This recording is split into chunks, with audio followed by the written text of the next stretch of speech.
Je vais lire une petite histoire que je l'ai trouvée dans un magasin qui s'appelait Charme. Je pense que c'était publié pendant les... Oh, c'est publié novembre 1970.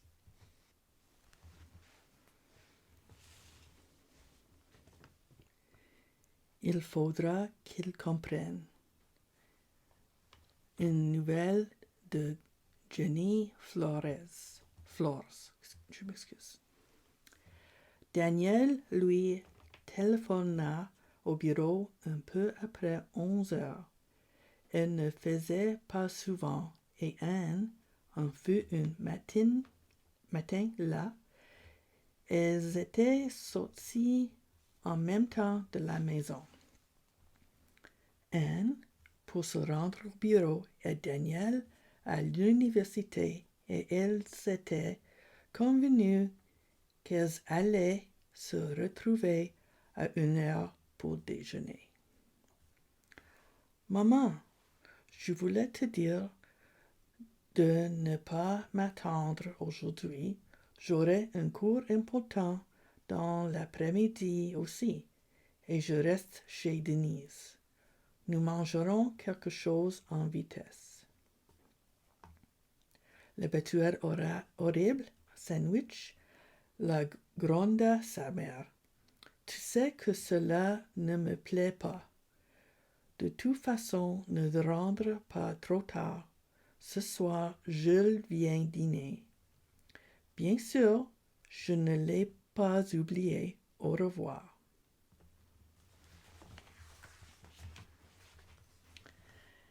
Anne raccrochera pensivement le récepteur.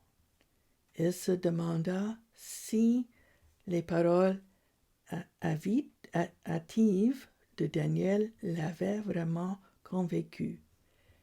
Elle se demanda pourquoi elle se sentait tellement incertaine et pourquoi il était devenu si pénible d'avoir confiance en sa fille.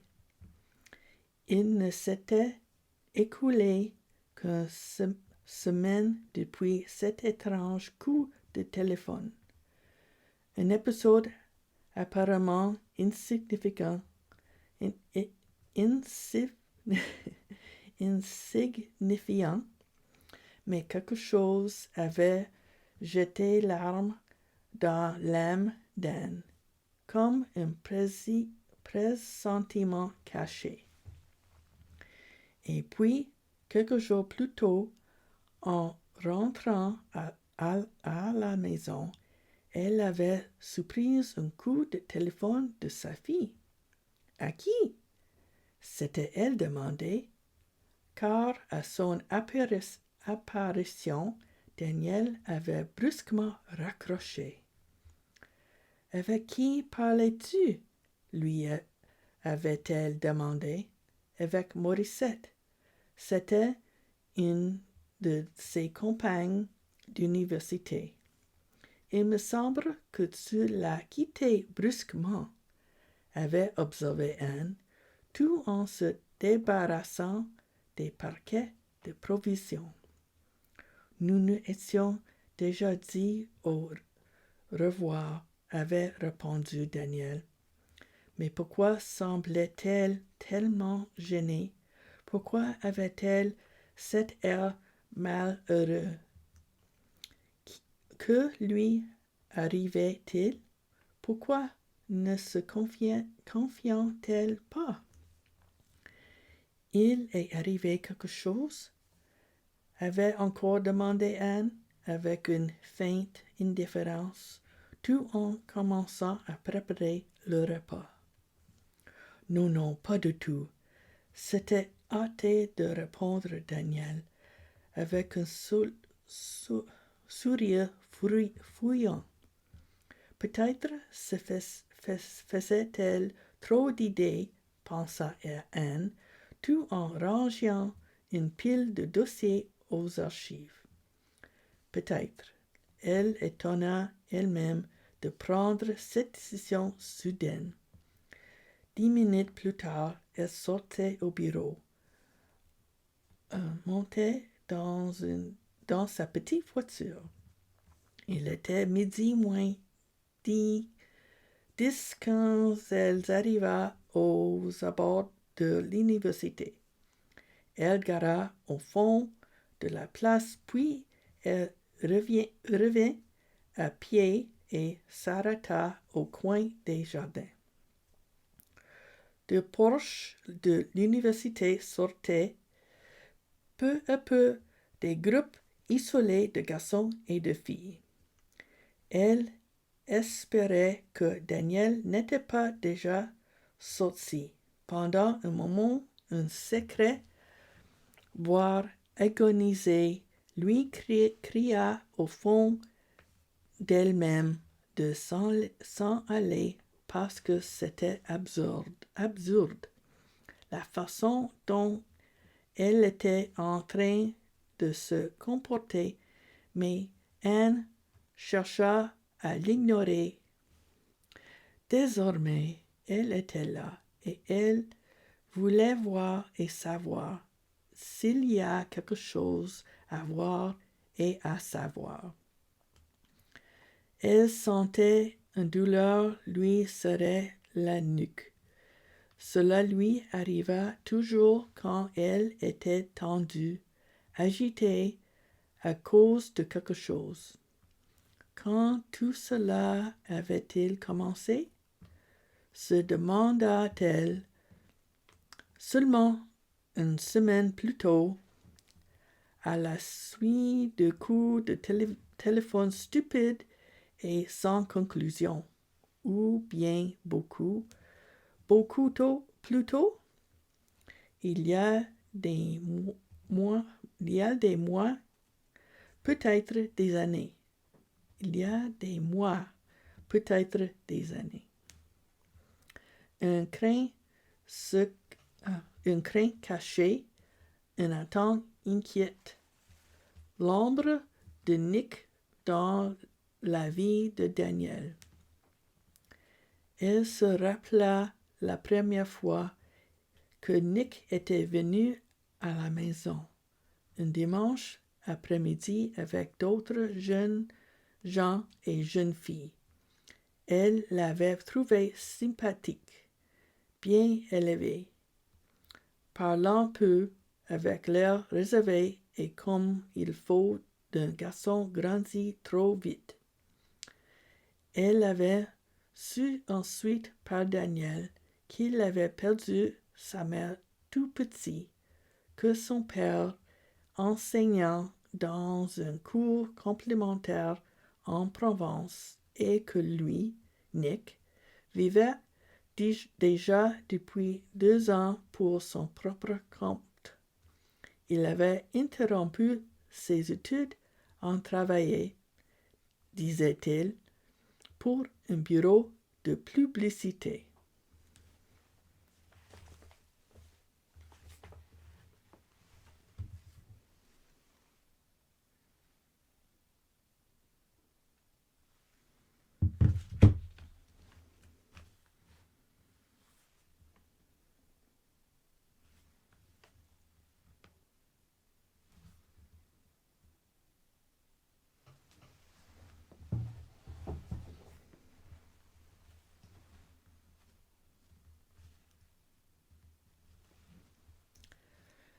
À Anne, tout cela avait semblé un peu vague, mais elle avait commencé récemment à s'alarmer seulement quand elle avait découvert que Daniel et lui se voyageaient souvent. Pourquoi ne lui dis-tu pas de venir dîner chez nous et en un coup ce soir? Avait proposé Anne un jour. J'essaierai de lui dire, avait répondu Daniel, et Anne se souvenait encore du regard rapide et inquiet de sa fille. Comme si elle avait voulu lui demander, Nick, et te plaît pas, maman? Tu n'approuves pas que nous deux? Non, franchement, Anne devait reconnaître que ce garçon lui avait plus de moins en moins. Il y avait quelque chose chez lui qui l'inquiétait, qui la rendait méfiante. Il lui semblait qu'il n'était pas sincère et elle trouvait irritant son sourire arrogant. Il s'habitait d'une façon négligée. Il avait une conception étrange de la vie et une irresponsabilité des concernant. Même son travail imprécis, épisodique, que confiance pouvait-il donner dans l'avenir? Un jour, elle en avait parlé ouvertement et sincèrement avec Daniel, sans lui cacher ses craintes et ses préoccupations. Daniel aussi lui semblait changer. Elle était moins et cherchait toujours des prétextes pour sortir plus librement. Cela n'avait pas été un entretien serein. Daniel était amoureuse de Nick.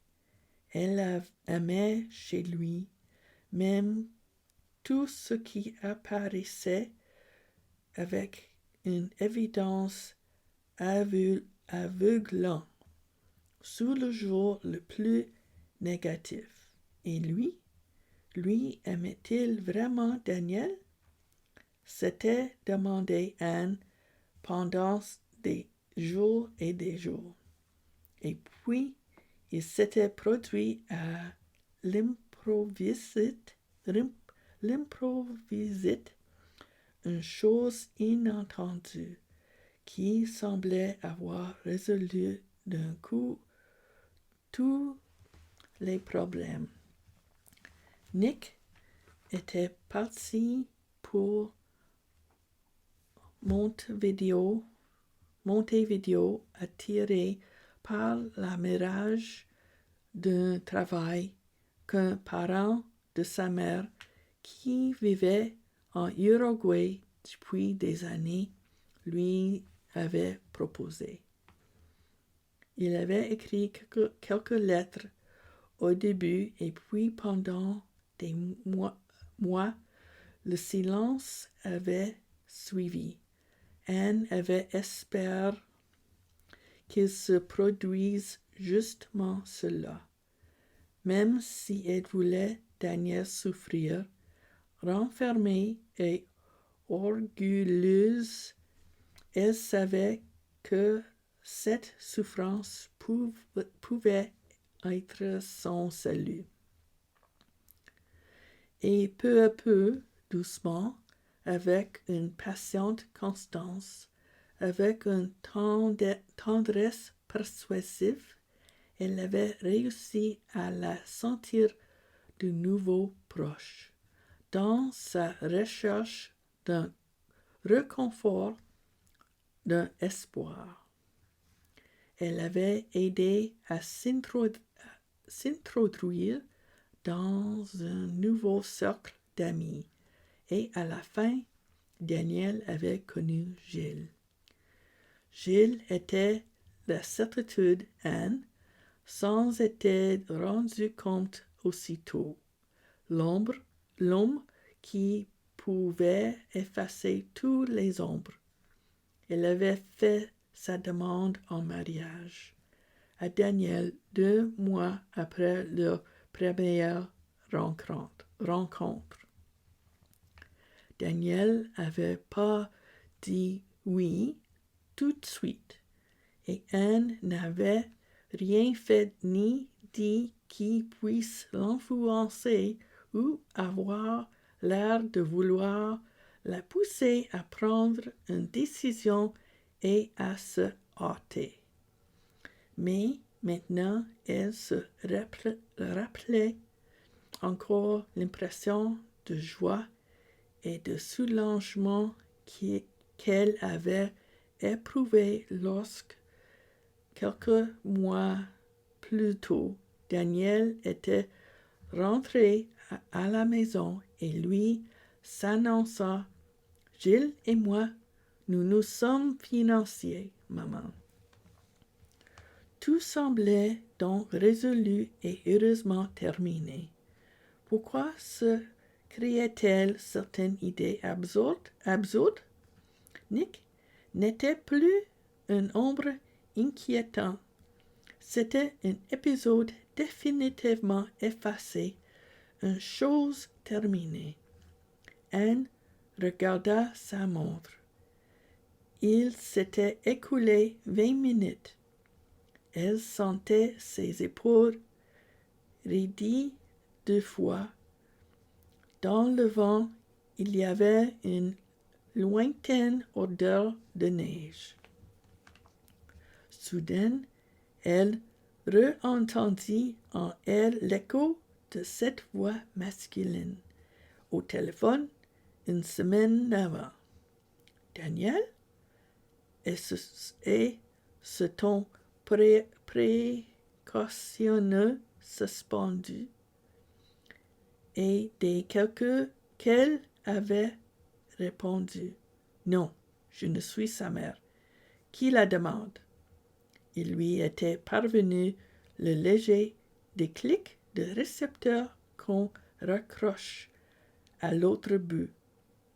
Elle avait été perplexe.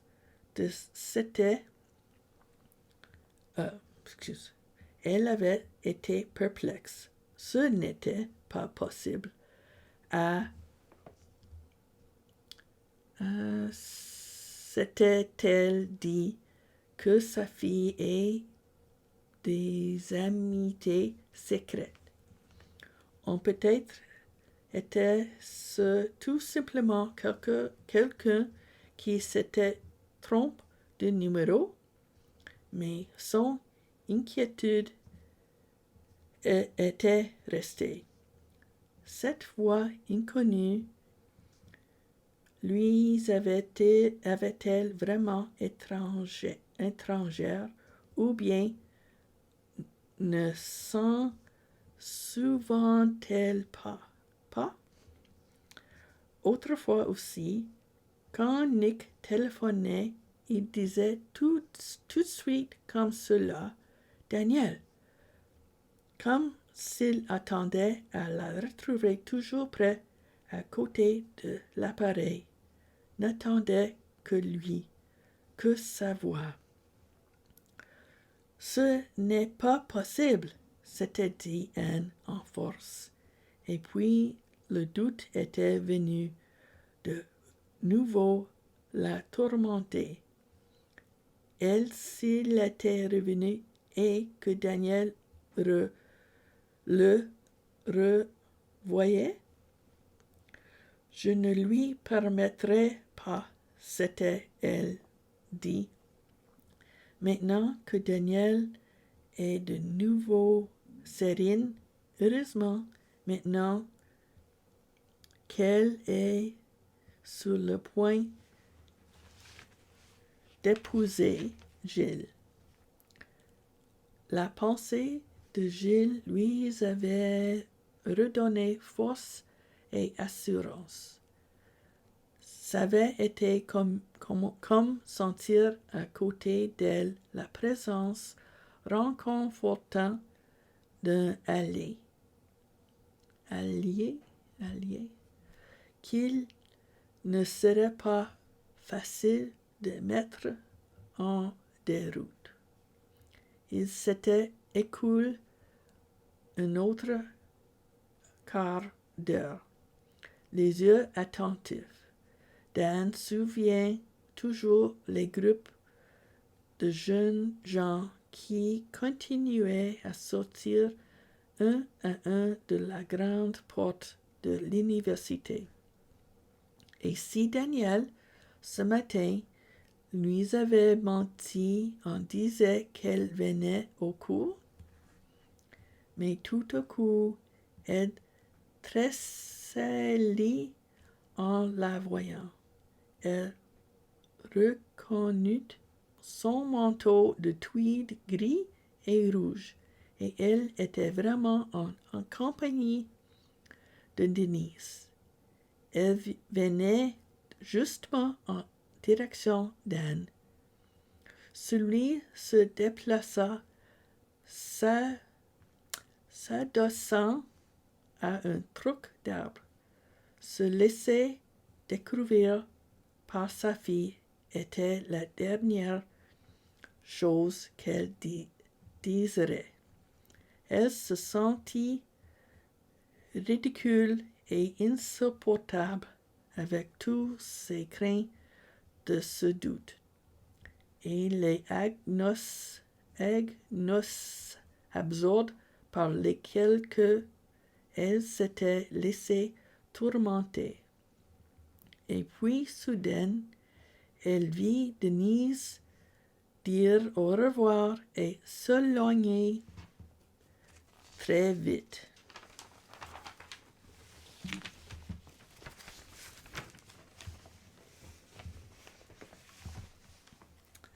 Daniel était resté seul au bord du trottoir et elle regardait sur sa droite au bord de la rue avec une évidente impatience.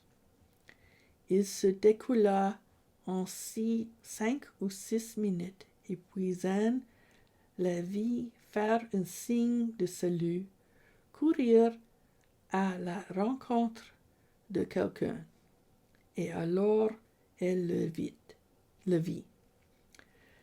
Elle reconnut la haute silhouette, cette tête blonde aux cheveux coupés courts, ce sourire.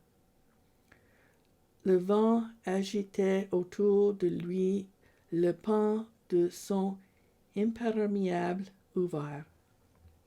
Pendant un instant, Anne resta comme foudroyée, puis elle traversa aveuglement la rue et fut dernière heure quand les jeunes gens avaient déjà rejoint l'arrêt de l'autobus. « Daniel !» appela-t-elle. Elle vit sa fille se retourner tandis que ses épaules semblèrent se raidir. Elle rencontra son regard abasourdi, incrédule. Confusément, Anne vit un bras de Nick se lever pour lui entourer les épaules, comme s'il voulait la soustraire à une mesure secrète. « Que fais-tu ici, maman ?» murmura Daniel. « Et toi, que fais-tu ici, avec lui ?» répliqua Anne.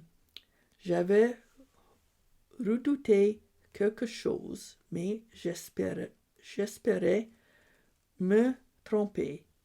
Je me disais que je pensais des choses absurdes, impossibles. Et au contraire, nous en sommes à ce point. » « À quel point ?» dit Nick à ce moment-là. « Alors, répondez-moi vous-même, » continua Anne, en le regardant comme un ennemi. « Alors, répondez, depuis quand vous êtes revenu? Depuis quand vous voyez-vous? Depuis quand as-tu commencé à me raconter des mensonges? » ajouta-t-elle en s'adressant de nouveau à Daniel. « Maman, ce n'est pas ici que nous pouvons parler, » dit la jeune fille doucement. Elle avait l'air lasse, épouvantée. « Alors, allons tout de suite à la maison, » répondit Anne. Elle n'était pas disposée à céder. Cette incroyable histoire devait être affrontée tout de suite avec décision et sans incertitude. Il y avait trop de choses en jeu. « Oui, Daniel, il vaut mieux que tu ailles chez toi, » lui dit Nick au moment où ils séparaient. Et il peut qu'il soit trop tard pour n'importe quoi. « Maintenant, tu peux parler, n'est-ce pas ?» lui dit-elle. Elle se sentait en fait glaciale et calme, près de mener sa bataille avec lucidité.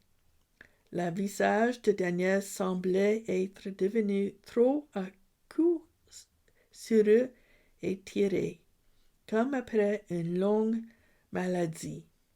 Mais Anne essaya de ne pas le voir, de ne pas se laisser envahir par cette impression de peine, qui était aussi de l'amoureux et du désespoir. « Allons, parle gentille. Allons, parle gentil. Allons, parle, j'attends. Depuis quand cette histoire dure-t-elle? Quand Nick est-il revenu? Et toi, comment l'as-tu appris? C'est lui qui est venu te chercher? Il m'a écrit il y a 2 mois dès qu'il a été de retour. Ici à la maison? Et tu m'as caché la lettre? Je l'ai trouvée dans la boîte et j'ai pensé qu'il valait mieux ne pas t'en parler tout de suite. Je savais que Nick ne t'avait jamais plu. Alors, il y a 2 mois que vous voyez, que vous rencontrez, que tu nous trompes, Gilles et moi. Maman, ne puis-je pas espérer être aidée et comprise? Répliqua Daniel à mi-voix. Aidée et comprise, pourquoi donc? Pour te tromper, pour détruire ton avenir peut-être? Ne crois-tu pas que ce sont de bien grands mots au fond? Je cherche seulement à t'expliquer ce qui m'arrive, et je ne crois pas que ce soit facile, murmura Daniel. Alors, c'était vraiment lui, au téléphone, l'autre matin. Dès qu'il a entendu ma voix, il a coupé la communication. Il m'avait appelé dans l'espoir de me trouver à la maison. Il ne pensait plus que le samedi, tu ne vas pas au bureau. Nous devions nous retrouver à midi sous la galerie de la place, mais il voulait m'aventir qu'il ne pourrait pas venir. À cette heure-là, justement, on lui avait proposé un rendez-vous pour un travail. Naturellement, il ne doit être arrivé à rien de bon comme toujours. On lui offre une place au contraire, répondit Daniel en relevant la tête presque dans un mouvement de défi. Le salaire est modeste, mais cela lui suffit pour commencer et puis c'est un travail qui lui plaît. De quoi s'agit-il? D'un emploi chez un gros marchand de tableaux. C'est un travail intéressant. Nick ne supporterait pas de se sentir prisonnier devant un bureau. Je sais, oui, j'ai connu avec toi des types comme lui. Et je sais aussi à quoi il faut s'entendre de leur part.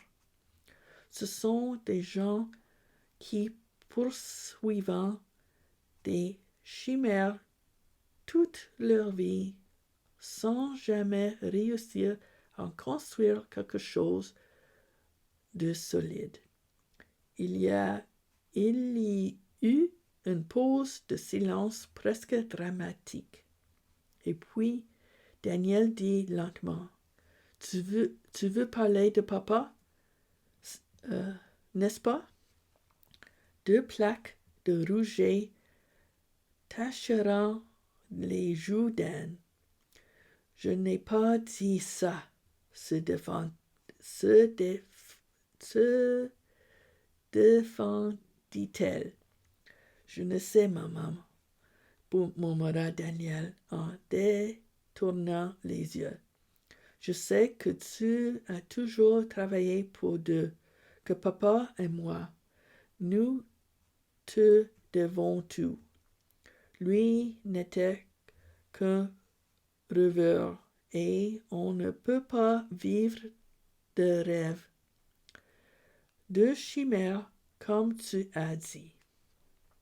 Anne se rappela des années terribles après la guerre, quand elle avait dû repartir de zéro avec la maison détruite par les bombardements. Daniel, qui était tout bébé, et Stéphane, son mari, sans travail, mais surtout sans même le courage ni la volonté de regarder autour de lui. De cette façon, avec des hauts et des bas, elle avait continué à lutter pendant des années, jusqu'à la mort soudaine de Stéphanie. Mais moi, j'aime Nick, continua Daniel. Alors, tu veux me rapprocher d'avoir pas aimé suffisamment ton père? Non. Je veux dire seulement qu'il peut y avoir bien des façons d'aimer, murmura Daniel. Il suffit de trouver la bonne façon. Mais ce qui est vraiment important, maman, interrompit Daniel. Peut-être seulement ce qu'on n'a pas. Ou ce qu'on n'a pas eu, je crois. Voilà, c'est trop difficile de comprendre certaines choses, les sentiments d'autres, par exemple, quand c'est déjà difficile de comprendre les siens propres.